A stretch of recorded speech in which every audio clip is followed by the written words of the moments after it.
Welcome to TV 20 news బులెటిన్ల ముందుగా headlines.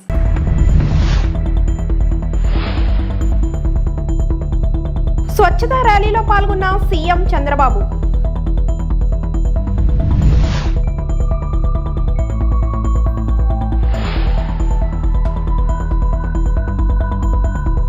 నాలుగు విడతల్లో రేషన్ కార్డుల పంపిణీ నాదెండ్ల మనోహర్.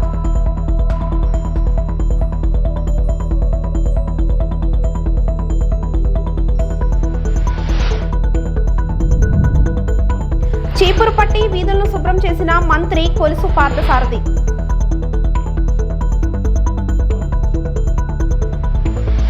కాకినాడ జిల్లా పెద్దాపురంలో పర్యటిస్తున్న సీఎం చంద్రబాబు అక్కడ ఏర్పాటు చేసిన స్వచ్ఛతా ర్యాలీలో పాల్గొన్నారు. అందరినీ పలకరిస్తూ ముందుకు సాగారు. వారి సమస్యలు తెలుసుకుంటూ అవసరమైన చర్యలను చేపట్టాలని అక్కడికక్కడే అధికారులను ఆదేశించారు. మన ఇంటి ముందరనే ఉండడం, అక్కడ పురుగులు ఇవన్నీ తయారు కావడం, దీంతో అనేక అంటువ్యాధులు వచ్చి చాలా ఇబ్బందులు వచ్చే పరిస్థితి వచ్చింది. పోయిన గవర్నమెంట్ మీరు చూశారు, చెత్త మీద పన్నేశారు కానీ చెత్త కూడా తీలే. మామూలుగా 85 లక్షల మెట్రిక్ టన్నులు చెత్త అన్ని టౌన్స్లో పరేసి మున్సిపాలిటీని చెత్త చేసి వదిలిపెట్టారు. ఈరోజు ఈ ప్రభుత్వం ఒకటే ఆలోచించాం. మా మంత్రికి చెప్పాను, మా డిపార్ట్మెంట్ చెప్పాను, అక్టోబర్ 2వ తారీఖు నాటికి 85 లక్షల చెత్త చెదారం ఏదైతే మున్సిపాలిటీస్లో ఉందో అన్ని క్లీన్ చేసే బాధ్యత వాళ్ళకి అప్పచెప్పాం. తప్పకుండా 100% జయప్రదం అవుతుందని చెప్పి మీ అందరికీ హామీ ఇస్తున్నా. నేను ఎన్నోసార్లు మీకు చెప్పాం, నేను మా మిత్రుడు పవన్ కళ్యాణ్ గారు, జనసేన, తెలుగుదేశం, బీజేపీ కలిసి ఎన్నికల ముందు ఒక ప్రణాళిక తయారు చేసుకొని మీ దగ్గరికి వచ్చాం.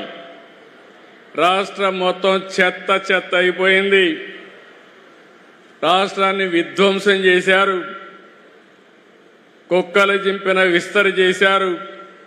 అతలాకుతలం చేశారు. ఎవరికి కూడా ఆనందం లేకుండా చేశారు. మాట్లాడితే కొట్టడం, పోలీస్ కేసులు పెట్టడం, చాలా అరాచకాన్ని సృష్టించారు. మళ్ళీ మేము వస్తాం, రాష్ట్రాన్ని పునర్నిర్మాణం చేసి మీ జీవితాల్లో వెలుగు తీసుకొస్తామని ఆ రోజే చెప్పామని మీ అందరికీ విజ్ఞప్తి చేస్తున్నా. అందులో భాగంగానే ఒక పక్క సంక్షేమం, ఇంకొక పక్క అభివృద్ధి, ఈ రెండు కావాలంటే సుపరిపాలన, ఇవన్నీ కూడా పెట్టుకొని ఒక స్పష్టమైన ఆలోచన, ఎక్కడా డైవర్షన్ లేదు. నేను ఒకటే చెప్పాను, స్వర్ణాంధ్రప్రదేశ్ ఒక విజన్ తయారు చేశాను. 2047కి మీ అందరికీ ఆదాయం పెరగాలి, ఆరోగ్యంగా ఉండాలి, మీరందరూ ఆనందంగా ఉండాలి, మీ ముఖాల్లో ఆనందం చూడాలని నాకు ఏకైక కోరిక. ఇది సాధించి తీరతామని మరొకసారి మీ అందరికీ విజ్ఞప్తి చేస్తున్నా. 4 విడతల్లో రాష్ట్ర వ్యాప్తంగా రేషన్ కార్డుల పంపిణీ చేపడుతున్నట్లు మంత్రి నాదెండ్ల మనోహర్ తెలిపారు. రేషన్ దుకాణాల్లో ప్రతి నెల తనిఖీలు చేస్తున్నామన్న మంత్రి నిర్లక్ష్యంగా ఉంటున్న వారిపై చర్యలు తీసుకున్నట్లు వెల్లడించారు. మొదటి విడతలో 9 జిల్లాల్లో కార్డులు పంపిణీ చేయనున్నామని, 4వ విడతలో 46 లక్షల కార్డులు పంపిణీ చేస్తున్నామన్నారు. సాంకేతికతకు ఉపయోగించుకొని పంపిణీ చేస్తున్నట్లు మంత్రి వెల్లడించారు. రేషన్ కార్డుల నమూనాలను మంత్రి మీడియాకు చూపించారు. ఇదే క్యూఆర్ కోడ్ బాక్సెస్కి ఎట్లా ఇచ్చాము, ప్రతి కార్డు కూడా డెలివరీ అవగానే ఆ క్యూఆర్ కోడ్ స్కాన్ చేసి ఇమ్మీడియట్గా ఒక డాష్ బోర్డ్ ఏర్పాటు చేసాం. రాష్ట్ర వ్యాప్తంగా ఆ డాష్ బోర్డులో ఈరోజు ఎన్ని కార్డులు పంపిణీ అయినాయి, ఎక్కడ పంపిణీ అయింది, ఎక్కడ షార్ట్ ఫాల్ వచ్చింది, ఒకవేళ ఎక్కడైనా పొరపాటు జరిగితే అది కూడా మాకు ఆ సమాచారం అందించే విధంగా టెక్నాలజీని ఆ విధంగా ఉపయోగించుకుంటూ ఈ కార్యక్రమాన్ని ప్రారంభించబోతున్నాం. ప్రతి ఫేర్ ప్రైస్ షాప్కి ఒక గ్రామ సచివాలయం, వార్డు సచివాలయం నుంచి ఒక సిబ్బందిని అలాట్ చేసాం. స్థానికంగా ఉన్న రెవెన్యూ డిపార్ట్మెంట్ నుంచి ఒక విఆర్ఓ, అదేవిధంగా సర్వేయర్ లేదా ఒక వెల్ఫేర్ అసిస్టెంట్ లేదా ఒక మహిళా పోలీస్ని అలాట్ చేసి ఆ ఫేర్ ప్రైస్ షాప్ డీలర్ ద్వారా ఇంటింటికి వెళ్ళి ఈ కార్డుల పంపిణీ కార్యక్రమం 15 రోజుల లోపే పూర్తి చేసుకునే విధంగా వెసులుబాటు ఆ ఇన్స్ట్రక్షన్స్ కూడా ఇవ్వడం జరిగింది. స్థానికంగా ఉన్న జిల్లా కలెక్టర్లు, జాయింట్ కలెక్టర్లు ఈ 25వ తారీఖు నుంచి ప్రారంభించబోయే ఈ కార్యక్రమంలో కంప్లీట్గా డిజిటల్ ట్రాకింగ్ ఏర్పాటు చేశాం. వాళ్ళకు కూడా మేము ఆ వెసులుబాటు అవకాశం కల్పించాం. ఆ డాష్ బోర్డ్ ద్వారా ఆ జిల్లా కలెక్టర్లు, జాయింట్ కలెక్టర్లు ఇమీడియట్గా చెకప్ చేసుకుని వాళ్ళ జిల్లాకి సంబంధించిన అనేక మండలాల్లో ఏ విధంగా ఈ పంపిణీ జరుగుతుందో దానిపైన కూడా వారు ఎప్పటికప్పుడు సమీక్షించుకోవచ్చు. ఎవరైతే మైగ్రేట్ అయ్యి ఇతర ప్రాంతాల నుంచి వలసకి వెళ్ళారో ఆ కార్డుదారులను మాత్రం నేను కోరుతున్నాను, దయచేసి మా డిపార్ట్మెంట్ నుంచి ఒరిజినల్గా మీరు ఏదైతే కీ రిజిస్టర్లో ఎంటర్ అయ్యారో, అంటే మీరు కార్డు తీసుకునేటప్పుడు ఫస్ట్ టైం ఎక్కడైతే మీరు ఫేర్ ప్రైస్ షాప్లో మీరు నమోదు చేసుకున్నారో మీ వివరాలు మీరు అక్కడే కలెక్ట్ చేసుకోవాల్సిన అవసరం ఉంది. ఎందుకంటే మేము మొన్న ఒక రీజనల్ కాన్ఫరెన్స్ ఏర్పాటు చేసినప్పుడు విశాఖపట్నంలో మా దృష్టికి వచ్చింది, కొన్ని రేషన్ షాప్లో 143% రేషన్ కూడా మేము పంపిణీ చేస్తున్నాం. ఎందుకంటే విజయనగరం, శ్రీకాకుళం, ఇతర జిల్లాల నుంచి వలసలకు వచ్చిన వాళ్ళు విశాఖపట్నంలో స్థిరపడ్డారు కాబట్టి రేషన్ సరుకులు ఎక్కడైనా తీసుకోవచ్చు కాబట్టి అవకాశాన్ని వాళ్ళు సద్వినియోగం చేసుకుంటున్నారు. కానీ రైస్ కార్డ్ డిస్ట్రిబ్యూషన్ అప్పుడు మాత్రం కంపల్సరీగా వాళ్ళ ఫేర్ ప్రైస్ షాపులు ఎక్కడైతే వాళ్ళు నమోదు చేసుకున్నారో అక్కడికే వాళ్ళు వెళ్ళి కలెక్ట్ చేసుకోవాల్సిన అవసరం ఉంటుందని ఈ సందర్భంగా మీకు తెలుపుకుంటూ, ఈ 15 రోజుల కార్యక్రమం రాష్ట్ర వ్యాప్తంగా ఒక పండుగ వాతావరణంలో ముందుకెళ్ళాలి. అంటే 25వ తారీఖున ప్రారంభించబోయే ఈ కార్యక్రమం నేను మీకు డేట్లతో సహా చెప్తాను. 4 విడతలుగా మేము డివైడ్ చేశాం. గృహ నిర్మాణ శాఖ మంత్రి కొలుసు పాదసారథి ఏలూరు జిల్లాలో పర్యటించారు. ఆగిరిపల్లి మండలం శోభనాపురంలో స్వర్ణాంధ్ర స్వచ్ఛాంధ్ర కార్యక్రమంలో ఆయన పాల్గొన్నారు. పారిశుద్ధ్య కార్మికుల్లా మారిన మంత్రి చీపురు పట్టుకుని వీధుల్ని శుభ్రం చేశారు. ఆయనతో పాటు నూజివీడు సబ్ కలెక్టర్ బొల్లిపల్లి వినూత్న, తెదేపా కార్యకర్తలు సైతం రోడ్లను శుభ్రం చేశారు.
నెల్లూరు రూరల్ వైఎస్ఆర్సీపీ ఇన్ఛార్జి ఆనం విజయ్ కుమార్ రెడ్డి మాట్లాడుతూ రౌడీ షీటర్ శ్రీకాంత్ పెరోల్ వ్యవహారంలో నెల్లూరు రూరల్ ఎమ్మెల్యే శ్రీధర్ రెడ్డి ప్రధాన పాత్ర పోషించాడు అని, శ్రీధర్కు నిరంతరం రౌడీయిజం చేయడం సహజమని, శ్రీధర్ ఎమ్మెల్యే కాకముందు రూపాయికి ఇబ్బంది పడే వ్యక్తి అని, ఈ రోజు ఎన్ని కోట్ల డబ్బులు ఎక్కడి నుంచి వచ్చాయని అన్నారు. ప్రభుత్వం వెంటనే విచారణ చేసి దోషులను కఠినంగా శిక్షించాలని డిమాండ్ చేశారు.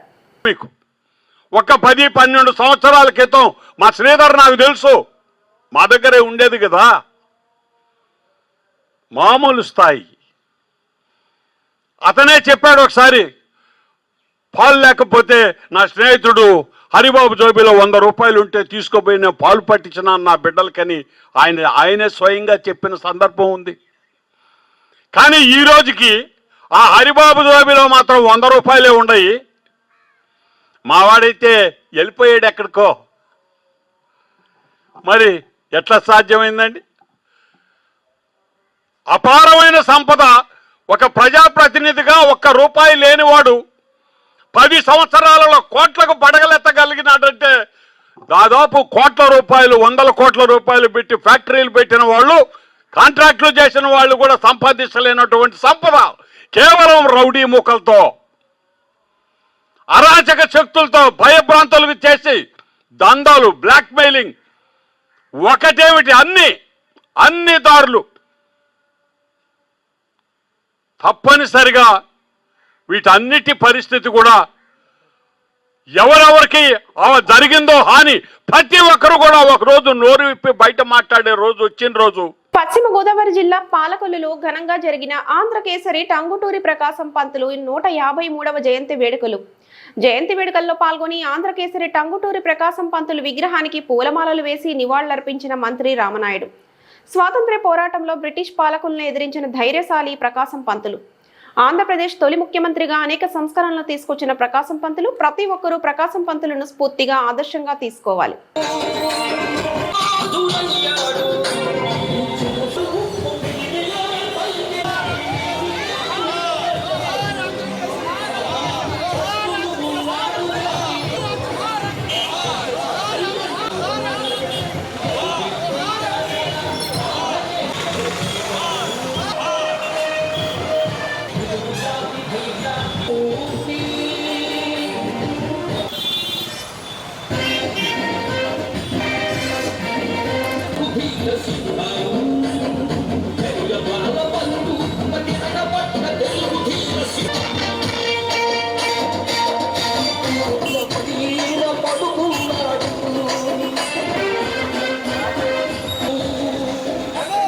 మనందరికీ తెలుసు, టంగుటూరి ప్రకాశం పంతులు గారు అంటే ఒక స్వతంత్ర సమర యోధుడిగా మనందరికీ కూడా ఎంతో స్ఫూర్తిదాయకంగా. ఎందుకంటే ఆ రోజు మీ అందరికీ తెలుసు, ఎంతోమంది తమ ప్రాణాలను సైతం త్యాగం చేసి ఈ దేశానికి స్వతంత్రం తీసుకొచ్చినటువంటి వారిలో టంగుటూరి ప్రకాశం పంతులు గారు ప్రథమ వరుసలో ఉన్నటువంటి పరిస్థితి. తిరుపతిలో వెంకటేశ్వర స్వామి విశ్వవిద్యాలయం స్థాపించడంలో కానీ దగ్గర 10-12 లక్షల మంది రైతాంగానికి మరి యొక్క సాగునీరు అందించడంలో కానీ లక్షల మందికి త్రాగునీరు అందించేటువంటి ప్రకాశం బ్యారేజ్ ఏదైతే ఉందో మరి ఆ టంగుటూరి ప్రకాశం పంతులు గారి పేరు మీద దాన్ని మరి పునర్నిర్మాణం చేసి మరి వేళ ఎంతోమందికి రైతాంగానికి మరి దోహదం చేసేటువంటి ఎన్నో సంస్కరణలు పెద్ద ఎత్తున టంగుటూరి ప్రకాశం పంతులు గారు ముఖ్యమంత్రిగా కూడా తీసుకురావడం జరిగింది. అటువంటి టంగుటూరి ప్రకాశం పంతులు గారిని మనందరం కూడా స్ఫూర్తిగా ఆదర్శంగా తీసుకుని ముందుకెళ్లాలని చెప్పి మరొకసారి మీ ద్వారా అందరికీ. ఆంధ్రప్రదేశ్ రాష్ట్రంలో భూ కబ్జాలు దోపిడీ యథేచ్ఛగా చేసుకోమని ఎమ్మెల్యేలను మంత్రులను సీఎం చంద్రబాబు వదిలేశారని మాజీ మంత్రి బొత్స సత్యనారాయణ ఆరోపించారు. సీరియస్ గా ఉండమని హెచ్చరించినా వారిలో పరివర్తన కనిపించడం లేదు. ఆధారాలతో సహా అక్రమాలను బయటపెట్టినా ఇప్పటి వరకు ప్రభుత్వం చర్యలు తీసుకోలేదన్నారు. ప్రభుత్వంలో బిజినెస్ రూల్స్ అనేవే లేకుండా పోయాయి. ఏదైనా అడిగితే ఎంక్వైరీ చేస్తామంటున్నారు. మంత్రులు సంతకం పెట్టిన తర్వాత విచారణ చేస్తామనటం ఏమిటి నాన్సెన్స్ కాకపోతే అని బొత్స మండిపడ్డారు. చేసుకోమని చెప్పి ఒక పక్క భూ కబ్జాలు, ఒక పక్క అవినీతి కార్యక్రమాలు, సాక్షాత్తు వస్తున్న ఆరోపణలు, మంత్రుల మీద వస్తున్న ఆరోపణలు కానీ, శాసనసభ్యుల మీద వస్తున్న ఆరోపణలు కానీ, ప్రజాప్రతినిధుల మీద వస్తున్న ఆరోపణలు కానీ సీమ కుట్టినట్టు కూడా లేదు ఈ ప్రభుత్వానికి. చాలా దురదృష్టం, దుర్మార్గం. ఎంతసేపు కేబినెట్ మీటింగ్ జరిగితే లేదు, లీకులు వస్తే ఏదో వాళ్ళ మీద చర్య తీసుకున్నాను, ఈయన మీద చర్య తీసుకున్నాను, వాళ్ళు ఇదన్నారు, ఇది ఉన్నారు, ఏంటన్నారు? తీరమ్మ చూస్తే ఎవరి మీద చర్యలు లేవు. మేము అడుగుతున్న చర్యల కంటే ముందు ముఖ్యం పరివర్తన లేదు. కొన్ని ఏదో చెప్పారు, మళ్ళీ మన్నాడు ఆ ఇన్సిడెంట్ ఇంకో ఇన్సిడెంట్ జరగలేదన్నాకి ఏ రోజైతే చెప్తారో సీరియస్ గా ఉండమని, ఆ మన్నాడు ఇంకో ఇన్సిడెంట్. ఒకటి కాదు, రెండు కాదు, ఒక మంత్రి మీద కాదు, లేకపోతే ఒకరి మీద కాదు, ఒక నేతృత్వం ఎంత అక్కర్లేదు, ఒకళ్ళు వచ్చి కొంత అక్కర్లేదు, మొత్తం అందరూ కూడా అలాగే ఉన్నారు ఆరోపణలు అయితే.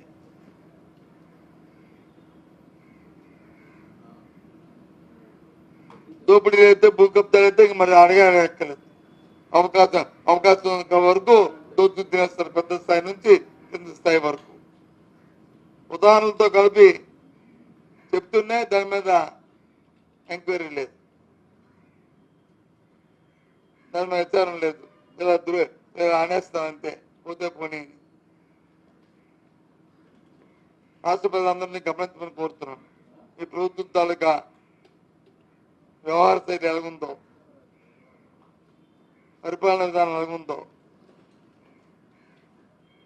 ఎంత దుర్మార్గమైన ఆలోచనతో ఈ కార్యక్రమం జరుగుతున్నాయో, మరి ఎక్కడ సామాన్యుడికి వచ్చి నీడ, సామాన్యుడి రక్షణ కనిపించింది.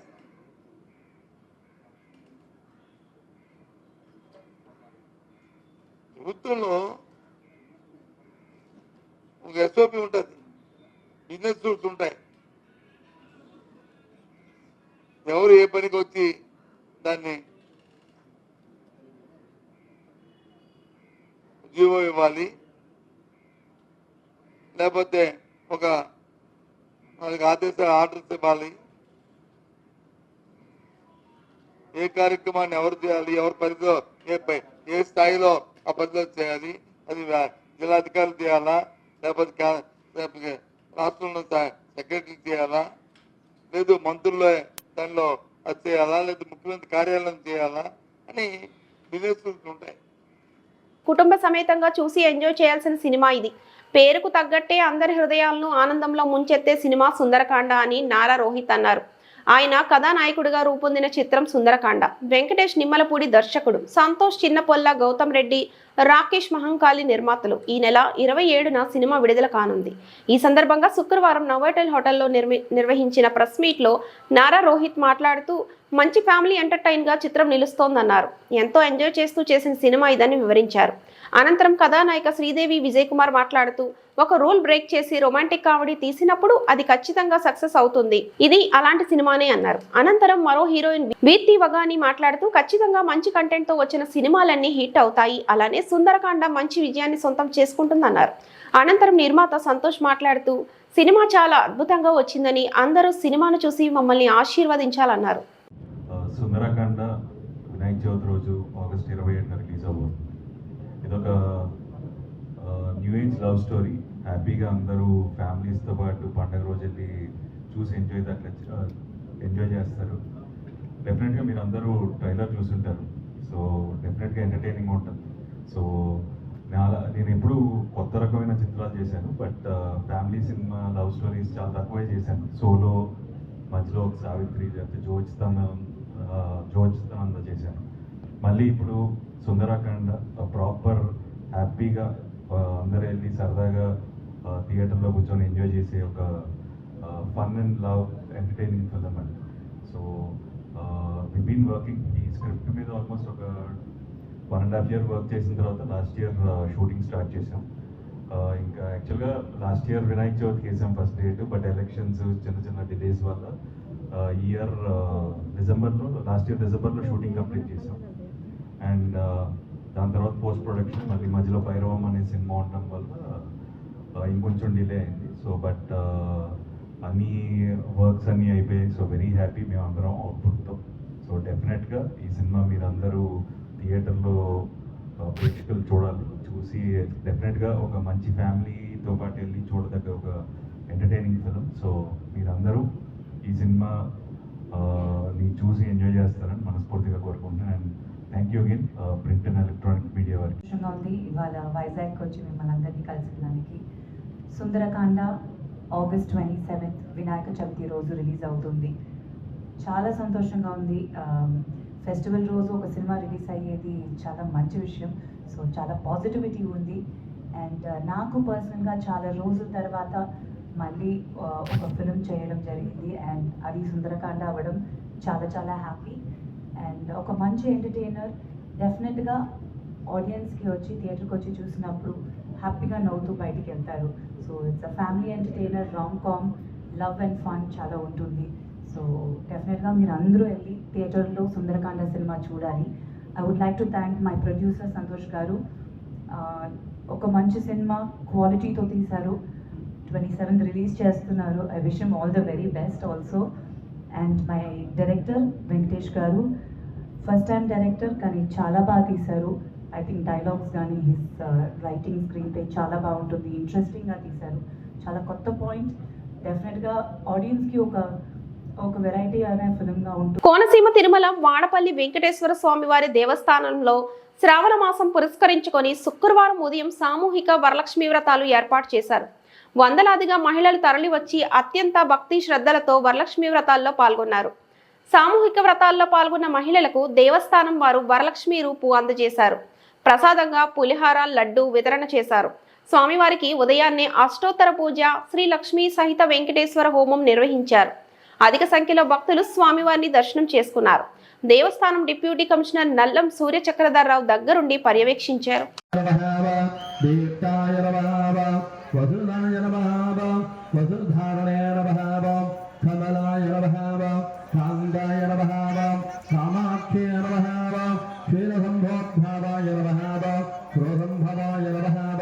అనుగ్రహప్రదాయ నమః వధయ నమః అనగాయ నమః హరివల్లభాయ నమః అజోకాయ నమః అమృతే నమః దేవతే నమః ప్రియాయ నమః పద్మహస్తాయ నమః పద్మహందరాయ నమః పద్మోద్భవాయ నమః పద్మముఖే నమః ఓం పద్మనాభప్రియాయ నమః పుణ్యగ్రంథాయ నమః సుప్రసన్నాయ నమః ప్రసాదమగా నమః ప్రభవా నమః చంద్రవదనే నమః చంద్రాయ నమః చంద్రసోదరాయ నమః చతుర్భుజాయ నమః చంద్రరూపాయ నమః ఓం ఇందిరాయ నమః ఇంద్రశీతలాయ నమః అహల్యాయ నమః.